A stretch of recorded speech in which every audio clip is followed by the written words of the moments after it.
नमस्ते भाइ बहिनीहरू, यहाँहरूलाई चाहिँ म चाहिँ हाम्रो युट्युब च्यानलमा चाहिँ स्वागत गर्न चाहन्छु। आजको यस क्लासमा चाहिँ हामीले सर्कलका केही बाँकी रहेका थियोरमहरू, इम्पोर्टेन्ट थियोरमहरू जुन थ्योरिटिकल प्रुफको दृष्टिकोणले र एक्सपेरिमेन्टल दुईटैको दृष्टिकोणले चाहिँ इम्पोर्टेन्ट थियोरमहरूको बारेमा चाहिँ डिस्कसन गर्न गइरहेको छ। योभन्दा अगाडिको भिडियोहरूमा सर्कलका इम्पोर्टेन्ट कुराहरूको बारेमा चाहिँ डिस्कसन गर्यो, तर चाहिँ योभन्दा अगाडि इम्पोर्टेन्ट एउटा मात्रै थियोरम डिस्कसन गर्यो। अबको यस भिडियोमा चाहिँ हामीले इम्पोर्टेन्ट रहेको सबै बाँकी थियोरमहरूको बारेमा चाहिँ डिस्कसन गर्नेछौँ। एउटा थियोरम चाहिँ बोर्डमा मैले लेखिसकेको छु, हेर्नुहोस् त स्टेटमेन्ट यो थियोरमको। Angles at circumference of a circle standing on same arc are equal. यसले के भन्यो, if two angles at the circumference are standing on same arc then they are equal भन्ने कुरो दियो। यसले के गिभन दियो हामीलाई भन्दा फर्स्ट अफ अल त सर्कल दियो। सर्कल नहुने भने त कुनै कुरै आएन, एक्जिस्टेन्स नै हुँदैन। सर्कल दियो, त्यो सर्कलमा के दियो, एउटा आर्क छ। त्यो आर्कमा एटलिस्ट कतिवटा चाहिँ एङ्गल एट द सर्कमफरेन्स छन्, सर्कमफरेन्समा कतिवटा एङ्गल छन् भन्दा एटलिस्ट दुईटा, प्लुरल भनेको छ नि त एङ्गल्स एट द सर्कमफरेन्स। त्यसो भएर हामीले अब चाहिँ एउटा सर्कल ड्र गर्नुपर्छ। त्यो सर्कलमा एउटा आर्क लिने अनि त्यही आर्कले चाहिँ सबटेन गरेको दुईटा एङ्गल एट द सर्कमफरेन्स चाहिँ ड्र गर्ने, अनि त्यो दुईटा एङ्गल्सहरू चाहिँ के हुन्छ, इक्वल हुन्छ भनेर हामीले प्रुभ गर्नु पर्छ। हेर्नुहोस् त भाइ बहिनीहरू, अब भोलि इक्जाममा तपाईँलाई सोध्ने भनेको के हो भन्दा prove that angles at circumference are equal if they are standing on same arc of a circle. अब स्टेटमेन्ट जसरी पनि सोध्न सक्छ होइन, प्रुभ गर्नुपर्ने के हो, गिभन के हो भन्ने कुरो। त्यो इक्वलको केस चाहिँ हामीले प्रुभ गर्नुपर्छ भने गिभन भनेको सर्कल अनि with the two angles at the circumference with same arc भन्ने कुरो भयो। अब हामी थ्योरिटिकल प्रुफमा छौँ है। यो चाहिँ सेकेन्ड इम्पोर्टेन्ट थियोरम रहेछ भन्ने कुरो बुझ्यो। एउटा सर्कल ड्र गरौँ, एउटा फिगर है। यो चाहिँ सर्कल भयो मानौँ। अब यो सर्कलमा सेन्टर छ होइन, सेन्टर यसको यो दुईटै एङ्गल चाहिँ सर्कमफरेन्स, त्यो सेन्टर चाहिँ ओ मानौँ। अनि त्यसपछि एउटा आर्क भने चाहिँ यहाँ सेम आर्क भन्दैछ नि त होइन, यो सेम आर्क भनेछ। त्यसो भएर एउटा आर्क लिनुहोस् एबी। अब आर्क एबी भनेको मतलब ए र बी दुईटै केमा हुनु पर्यो, सर्कमफरेन्समा हुनु पर्यो। अनि त्यसपछि हेर्नुहोस् त यहाँ के दियो, एङ्गल्स एट सर्कमफरेन्स भनेर दियो। यहाँ चाहिँ एङ्गल्स भनेर प्लुरल दियो भने एटलिस्ट कतिवटा एङ्गल, दुईटा एङ्गल भन्ने कुरो बुझ्यो। अब दुईटा एङ्गलको लागि अब कहाँ चाहिँ दुईटै एङ्गल भन्दा सर्कमफरेन्स भने सर्कमफरेन्स एङ्गल छ होइन। सर्कमफरेन्स एङ्गल भनेपछि यो भयो हाम्रो आर्क भयो। अब दुईटा पोइन्टहरू चाहिँ सर्कमफरेन्समा लिनुहोस्, एउटा पोइन्ट सी अर्को पोइन्ट डी। अब यसलाई के गरिदिनुहोस् भन्दा स्केलको हेल्पले यो सीलाई एसँग जोइन गर्नुहोस्, यो सीलाई बीसँग जोइन गरिदिनुहोस् है।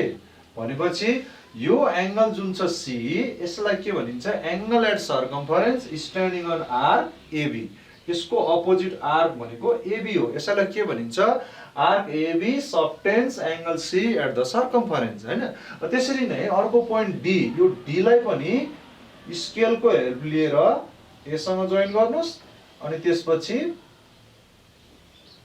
बीसँग जोइन गर्नुहोस्। हो यसरी हामीले हेर्नुहोस् त यो दुईटा एङ्गल, यो एङ्गल र यो एङ्गल सर्कमफरेन्समा चाहिँ फर्म गर्यौँ। यो दुईटैको अपोजिट आर्क चाहिँ के हो भन्दा एबी हो। सेम आर्कमा छ, दुईटैको अपोजिट आर्क। अपोजिट आर्क कसरी भन्दालाई हेर्नुहोस् त, दुईटा आर्म्सहरू टक्क लाएर ए र बीमा गएर चाहिँ इन्डिङ भएको छ। यो एङ्गल सीको पनि दुईटा आर्म्सहरू ए र बीमा गएर इन्डिङ भएको छ सर्कमफरेन्समा। इम्पोर्टेन्ट कुरो त्यो हो है। यहाँ यो पोइन्टले इम्पोर्टेन्ट राख्दैन। इम्पोर्टेन्ट भनेको यो दुईटैको अपोजिट आर्क चाहिँ के छ, एबी छ, अथवा एबीको अपोजिटमा सर्कमफरेन्समा एङ्गल सी छ, एबीकै अपोजिटमा सर्कमफरेन्समा डी छ। तर यो एङ्गलसित हाम्रो कुनै लेना देना छैन। हामीले पढ्ने सर्कलमा चाहिँ, सर्कलमा हामीले पढ्ने थियोरमहरू भनेको दुई टाइपको एङ्गल्सहरू, एउटा either angle at the centre र अर्को चाहिँ के भयो, एङ्गल एट द सर्कमफरेन्ससँग रिलेटेड छन्, अरू एङ्गल्सहरूसँग रिलेटेड छैनन् है त। हेर्नुहोस् त अब हामीले के प्रुभ गर्नुपर्छ भन्दा यहाँ आर इक्वल भनेर भन्यो। What are equal, angles are equal. What type of angles? Angles at the circumference. In what condition? If they have same arc. If they are subtended by same arc भयो हैन. त्यसो भएर यो दुईटा angle चाहिँ के रहेछ इक्वल रहेछ भन्ने कुरो प्रुभ गर्नु पर्यो. अब गिवन लेखौं धेरै गन्थन नगरिकिन. गिवनमा के भन्छ यसले? अब गिवनमा चाहिँ अलिकति आफ्नै स्टाइलले लेखिदिनुस्. In a circle with center O.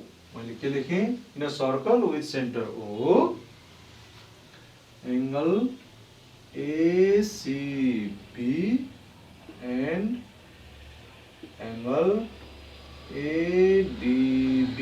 हेर्नुस् त यो एंगल को नेम के भयो? ACB. यो एंगल लाई कसरी लेख्ने? ADB are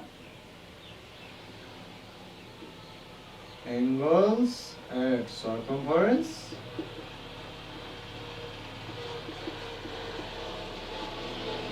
standing on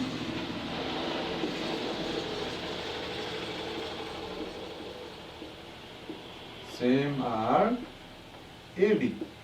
हेर्नुस् त यसरी क्लियर कट यसरी क्लियरली लेखिदिनु पर्यो. In a circle with center O, angle ACB and angle ADB are angles at circumference which are standing on arc same arc AB. हो यसरी यो कुरो लेखिसकेपछि अब हामीले what is to be verified हैन के प्रुभ गर्नुपर्छ हेर्नुस् त. अघि नै हामीले डिस्कसन गरिसक्यौं angles at circumference are equal. सबै सर्कमफरेन्स एंगल्सहरु त इक्वल हुँदैन.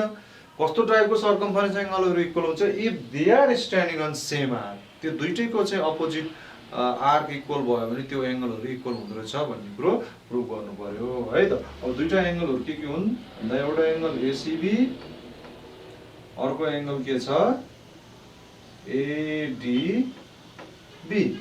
अब हामीले यो दुईटा एंगललाई चाहिँ इक्वल देखाउनु पर्छ. एक्सपेरिमेन्टल भेरिफिकेसन पनि धेरै सजिलो हुन्छ. एक्सपेरिमेन्टल भेरिफिकेसन तपाईले चाहिँ एक्चुअल फिगर ड्रा गर्नुपर्छ दुईटा अनि त्यसपछि यसरी चाहिँ फिगर ड्रा गरिसकेपछि एंगल्सहरु ड्रा गरिसकेपछि त्यो एंगल्सहरुलाई चाहिँ प्रोट्र्याक्टरले मेजर गर्ने हो. एउटा 30 डिग्री भएपछि अर्को पनि 30 हुनु पर्छ. एउटा 31.5 डिग्री भएपछि अर्को पनि 31.5 डिग्रीजहरु आउँछ. त्यो सजिलो भयो. अनि त्यो भन्दा एक्सपेरिमेन्टल भेरिफिकेसन भन्दा पनि यो सजिलो छ यो प्रोसेस. अब यसको धेरै वेहरु हुन्छन्. त्यो वेहरु मध्येमा चाहिँ अब कन्स्ट्रक्सन युज नगरिकिन चाहिँ म चाहिँ यसलाई प्रुभ गर्छु है त. भनेपछि लेफ्ट ह्यान्ड साइडमा लेखिदिनुस् स्टेटमेन्ट है. राइट ह्यान्ड साइडमा के भयो? रिजन. अब फेरि पनि म भाइ बहिनीहरुलाई त्यही रिलेसन दुईटा रिलेसन हामीले पढेका थियौं त. एउटा रिलेसन चाहिँ के हो? Relation between angle at centre and opposite arc. Central angle र अपोजिट आर्क के हुन्छ? इक्वल हुन्छ. एउटा त्यो रिलेसन पढेका थियौं. अर्को रिलेसन के थियो? Circumference angle is half of opposite arc. हो प्रोट्र्याक्टरको हेल्पले हामीले त्यो दुईटा कुराहरुको चाहिँ सेकेन्ड भिडियोमा चाहिँ प्रुभ गरिसकेका छौं. त्यसको हेल्प लिएर अब चाहिँ यहाँ चाहिँ म चाहिँ प्रुभ गर्छु. यो एंगल ACB हेर्नुस् त यसको अपोजिट आर्क भनेको AB हो. हो यो एंगल चाहिँ यो आर्क को हाफ हुन्छ भनेर हामीले पढिसकेका छौं. त्यही कुरो यहाँ लेखिदिने हो. Angle ACB is half of arc AB. Sorry. अब यहाँ आर्क छ यहाँ एंगल छ. त्यसैले हामीले यहाँ डिग्री सिम्बल पनि यसरी लेख्ने गरेका थियौं. भनेको मतलब angle at the circumference is half of opposite arc. अब यसलाई चाहिँ रिजनमा के लेख्नु पर्यो? Relation between angle at circumference and opposite arc of a circle है त. 2 नम्बरमा पनि यही हो. अर्को एंगल छ नि angle ADB. ADB is also at the circumference. That's why angle ADB. This angle is also half of same arc AB.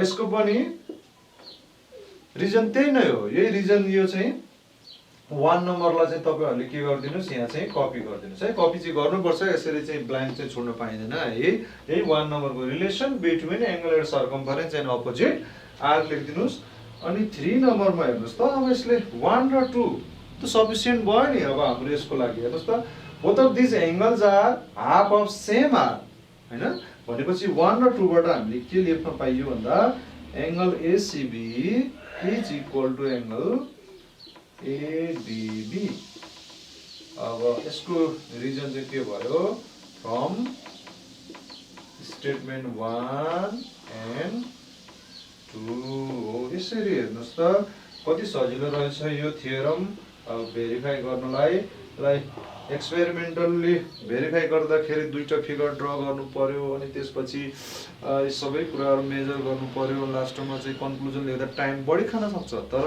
Theoretical proof हेर्नुस् कति सजिलो सरल र जस्ट हामीलाई के थाहा हुनु पर्यो रिलेसन थाहा हुनु पर्यो एंगल एट द सर्कम्फरेन्स र अपोजिट आर्कको तर भाइ बहिनीहरु विचार गर्नुस् कन्स्ट्रक्सन युज गरेर पनि हामीले यसलाई भेरिफाई गर्न सकिन्छ तर मैले तपाईहरुलाई चाहिँ कन्स्ट्रक्सन नगरिकिन यहाँ चाहिँ देखाएँ अब हामी यसपछि अर्को चाहिँ इम्पोर्टेन्ट थ्योरमतिर लाग्छौं है त ल त भाइ बहिनीहरु अर्को थ्योरमतिर लागौं है मैले बोर्डमा चाहिँ अर्को थ्योरमको स्टेटमेन्ट लेखिसकेको छु यो हामी थर्ड थ्योरममा छौं इम्पोर्टेन्ट थ्योरमहरु मध्येको थर्ड थ्योरममा छौं है यसले चाहिँ हेर्नुस् त स्टेटमेन्ट के छ त्यहाँ angle in semi circle is a right angle अथवा त्यसैलाई चाहिँ यहाँ चाहिँ यसरी पनि भन्न सकिदो रहेछ circumference angle that means angle at circumference opposite to a diameter of a circle is 90 degrees यसले के भन्न खोज्यो भन्दा एउटा सर्कल छ सर्कलमा सेन्टर हुन्छ यो सेन्टरबाट पास हुने कर्डलाई के भनिन्छ डायमिटर भनिन्छ हैन अब यो डायमिटर चाहिँ यसरी एबी छ भने यो डायमिटरको अपोजिट हेर्नुस् त सर्कम्फरेन्स एंगल अपोजिट टु डायमिटर भन्दै नि त भने चाहिँ डायमिटरको अपोजिट भनेपछि डायमिटरको इन्डिङ पोइन्टहरुलाई लगेर तपाईले सर्कम्फरेन्सको कुनै एउटा पोइन्टमा जोइन गर्नु पर्यो अब सर्कम्फरेन्समा कुनै पोइन्ट छ सी सपोज यसमा सी छ भने यदि तपाईले सी र ए जोइन गर्नुभयो त्यसरी नै सी र बी जोइन गर्नुभयो भने this angle is angle at the circumference यो सर्कम्फरेन्समा छ यसको अपोजिट आर भनेको यो आर्क हो र यसैको अपोजिटमा कर्ड भनेको के छ डायमिटर छ अथवा डायमिटरको अपोजिटमा के छ यो एंगल एट द सर्कम्फरेन्समा छ हो यस्तो किसिमको एंगल एट द सर्कम्फरेन्सको भ्यालु कति हुन्छ रे 90 डिग्रीज हुन्छ भनेपछि if there is an angle at the circumference opposite to diameter value of that angle is 90 degrees 100 grades हैन राइट एंगल भन्ने कुरो भयो अनि यसैलाई चाहिँ सर्टकटमा के भन्न सकिन्छ चाहिँ angle in semi circle is right angle भनेको मतलब यो एंगल भनेको हेर्नुस् त यो आर्कमा स्ट्यान्डिङ छ यो आर्क भनेको नै सेमी सर्कल हो अथवा हामीले सरल यो हेर्दाखेरि यो पार्टलाई चाहिँ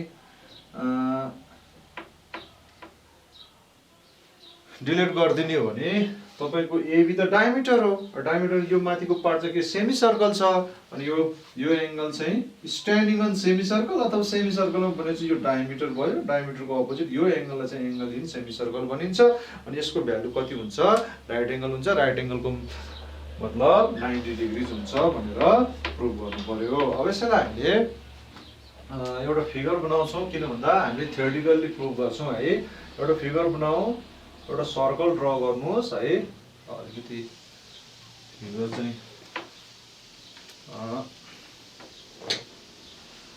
मानौ यो सर्कल हो यो सर्कलको चाहिँ सेन्टर के छ ओ छ है अनि त्यसपछि त्यहाँ सेमी सर्कलको कुरा आएको छ भन्दा हामीले एउटा डायमिटर ड्रा गर्नुपर्छ यो ओ बाट एउटा डायमिटर ड्रा गर्नुस् यसरी कर्ड भयो कर्ड पासेस थ्रु सेन्टर भएपछि त्यो चाहिँ के भयो डायमिटर इन्डिङ पोइन्टहरुलाई चाहिँ ए र बी मानिदिनुस् है अनि त्यसपछि either above diameter or below diameter on the circumference है कुनै एउटा पोइन्ट लिनुस् सपोज सी पोइन्ट लिदिनुस् यो सर्कम्फरेन्समा यो सी लाई ए सँग जोइन गर्नुस् यो सी लाई बी सँग जोइन गर्नुस् with the help of scale यो एङ्गल सी कहाँ छ? सर्कम्फरेन्समा छ। अनि यो चाहिँ के हो? सेमी सर्कल हो। यो पनि सेमी सर्कल हो। किन भन्दा डायमिटरले सर्कललाई के गर्छ? बाइसेक्ट गर्छ। डायमिटरले सर्कललाई टु इक्वल हाफमा डिभाइड गर्छ। त्यसो भएर 1 हाफ, एउटा हाफलाई के भनिन्छ? सेमी सर्कल भन्छ। सेमी मिन्स हाफ हैन? Half of the circle, half circle हो। यो एङ्गललाई पनि के भन्छ? एङ्गल इन सेमी सर्कल, अथवा यही एङ्गललाई के भन्छ? Angle at circumference opposite to diameter. अनि यसको भ्यालु कति हुन्छ? 90 डिग्रिज हुन्छ। हामीले प्रुभ गर्नुपर्छ। अब गिभनमा के लेखिदिनुहोस् भन्दा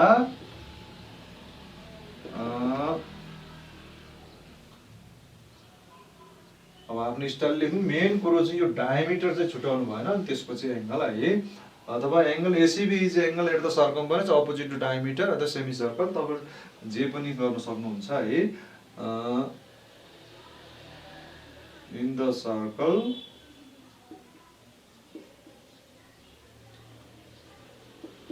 with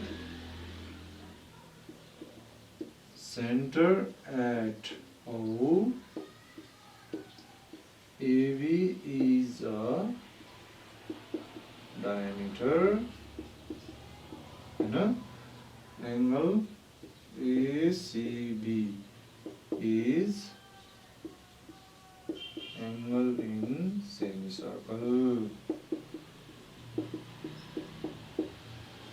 यो ACB is angle in semicircle भनेर लेख्नै पर्छ भन्ने कुरो छैन। तर AB is diameter, O is centre भनेर चाहिँ त्यो कुरो लेख्नै पर्छ है। अनि यति गरिसकेपछि टु प्रुभ हामीले प्रुभ गर्नुपर्ने के छ भन्दा this angle C is 90 degrees है। यसको value angle ACB is 90 degrees हो। यो प्रुभ गर्नु पर्यो। अनि यो प्रुफको लागि सिम्पल छ भाइ बहिनीहरू, त्यस्तो डिफिकल्ट छैन। अब लेफ्ट साइडमा तपाईहरुले चाहिँ स्टेटमेन्ट लेख्नु पर्यो। यो ठुलो नौलो कुरो भएन है। राइट ह्यान्ड साइडमा तपाईले रिजन लेख्नुहुन्छ। हेर्नुस् त। त्यसपछि 1 नम्बर सुरु गरिहालौं। हेर्नुस् त यहाँ अब हामीले यो भन्दा अगाडि थ्योरम पढिसकेका छौं। हेर्नुस् त, यो एंगल, यो सेन्टर ओ भयो, यो ओ सेन्टर हो। यो एंगललाई चाहिँ कस्तो किसिमको एंगल भनिन्छ? यो त एंगल एट सेन्टर हो। यो सेन्टरमा बनेको एंगललाई चाहिँ एंगल एट सेन्टर भनिन्छ हैन? यदि यो सर्कल छ, यसरी यहाँ सेन्टर छ, यस्तो अवस्थामा यो एंगल के हो? एंगल एट द सेन्टर हो। तर यहाँ चाहिँ त्यही एंगल एट द सेन्टर चाहिँ के छ? स्ट्रेट लाइनमा बन्छ। स्ट्रेट लाइन छ, त्यसो स्ट्रेट 180 डिग्री हो। त्यो यो त 180 डिग्री स्ट्रेट लाइन भयो नि त। त्यसो भएर यो एंगल एट द सेन्टर हो। अनि यो एंगल एट द सर्कम्फरेन्स हो। अब यसको अपोजिट आर्क भनेको के हुन्छ? एबी हुन्छ। यो एंगलको पनि हेर्नुस् त, अपोजिट आर्क भनेको के हुन्छ? एबी नै छ। दुईटैको अपोजिट आर्क के छ? एबी छ। भनेपछि कसरी थाहा हुन्छ त्यो भन्नलाई यो एंगलको टर्मिनेटिङ यो पोइन्टहरु ए र बी, यो आर्क एबी भयो। यो एंगलको पनि दुईटा आर्म्स यसरी चाहिँ गएर चाहिँ ए र बी मा टर्मिनेट भएको छ। अनि त्यसपछि यो आर्क के भयो? एबी भने 1 नम्बरमा चाहिँ हामीले के लेख्न पाइयो भन्दा एओबी दिस इज 180 डिग्रीज। हेर्नुस् त, एओबी इज स्ट्रेट लाइन हैन? यसैलाई चाहिँ अब तपाईहरुले चाहिँ AOB is a straight line. Straight line भनेको त्यही अब चाहिँ त्यो चाहिँ 180 डिग्री भइहाल्छ। is a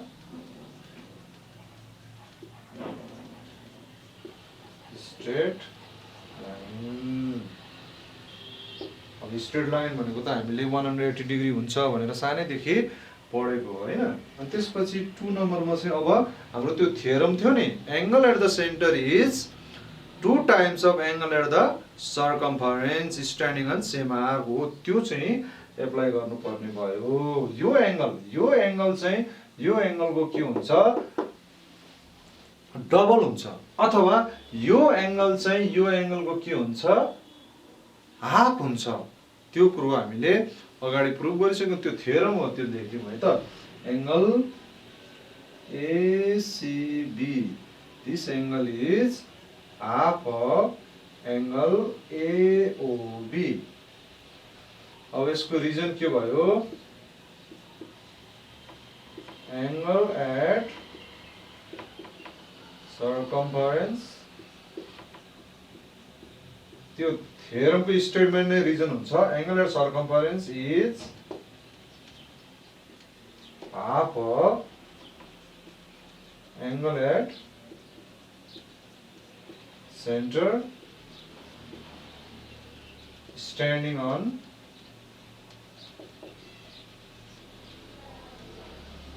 same arc of a circle. Same arc of a circle. अब यहाँ सेम आर्क कुन हो भन्दाखेरि यो एबी. यो दुईटै एंगलको चाहिँ अपोजिट आर्क भनेको के हो? एबी हो है. अब यसैलाई हेर्नुस् त 1 र 2 लाई मिलाएर अब हामीले AOB इज 180 डिग्री भनेर 1 मा देखायौं. अब 2 मा चाहिँ ACB is half of AOB. यो त्यो थ्योरमको हेल्पले, अगाडिको थ्योरमको हेल्पले हैन. अब यो AOB भनेको ठाउँमा 180 डिग्री राख्न पाइयो नि त भ्यालु हैन, AOB को भ्यालु. अब यसलाई चाहिँ 2 नम्बरलाई कन्टिन्यू गर्दा ACB इज इक्वल टु 1/2 छँदैछ. यहाँ टाइम्स हो, टाइम्स AOB को भ्यालु कति? 180 डिग्री भनेपछि यसले यसलाई कट गर्दा कति आयो? 90 डिग्री आयो. भनेपछि फ्रम स्टेटमेन्ट 1 एन्ड 2 भनेर यहाँ लेख्यो, यहाँ प्रुफ भनेर लेख्यो. अब हेर्नुस् त ACB इज 90 डिग्री आयो. ACB 90 भनेको दिस एंगल इज 90 भनेपछि यस्तो किसिमको एंगल चाहिँ के हुँदो रहेछ? 90 डिग्री हुँदो रहेछ. राइट एंगल हुँदो रहेछ. यो 90 डिग्री हुँदो रहेछ. अब त्यसको लागि कसरी हेर्नु पर्यो भन्दा if there is any angle at the circumference opposite to diameter, diameter को अपोजिट मा अथवा diameter को एन्डिङ पोइन्टहरु लाइक गएर सर्कम्फरेन्स मा कुनै एउटा पोइन्टमा जोइन छ भने त्यो एंगल चाहिँ कति हुँदो रहेछ? 90 डिग्री हुँदो रहेछ. राइट एंगल हुँदो रहेछ भनेर याद गर्नु पर्यो. किनभने धेरै युजफुल थ्योरम हो. हामीले चाहिँ प्रब्लम्सहरु सल्भ गर्दाखेरि पनि युज हुन्छ र चाहिँ यही थ्योरमको चाहिँ एक्सपेरिमेन्टल भेरिफिकेसन थ्योरिटिकल दुईटै चाहिँ सोध्न पनि सक्छ है. भाइ बहिनीहरु याद गर्नुहोस्, यो सम्मको भिडियोहरु चाहिँ हामीले सर्कलको बारेमा थ्योरमहरु चाहिँ थोरै हेर्यौं. अब त्यसपछि आजको यो भिडियोमा चाहिँ हामी यही दुईटा थ्योरमहरुलाई चाहिँ अलिकति याद गर्छौं, हेर्छौं. हेर्नुहोस्, बुकहरु पनि हेर्दिनुस् हैन. अनि यो दुईटा पनि हेर्दिनुस्. यसको अरु वेहरु पनि हुन्छ है. यो नै final one and only way भन्ने कुरा हुँदैन. तर चाहिँ इम्पोर्टेन्ट यो दुईटा थ्योरम हो. एउटा थ्योरम के पढ्यौं हामीले भन्दा angles at circumference standing on same arc are equal in a circle भन्ने कुरो पढ्यो. अर्को चाहिँ angle in semicircle is 90 degrees भनेर पढ्यो. यो भन्दा अगाडि हामीले के पढिसकेका थियौं? Angle at centre is 2 times of angle at circumference standing on same arc. अथवा त्यसैलाई के भन्न सकिन्छ? Angle at circumference is 1/2 of angle at centre standing on same arc. भाइ बहिनीहरु यसरी चाहिँ पढेको कुराहरुलाई फिगर बनाएर रफमा आफैले पनि हेर्नुपर्छ, बुझ्नुपर्छ है त. धन्यवाद.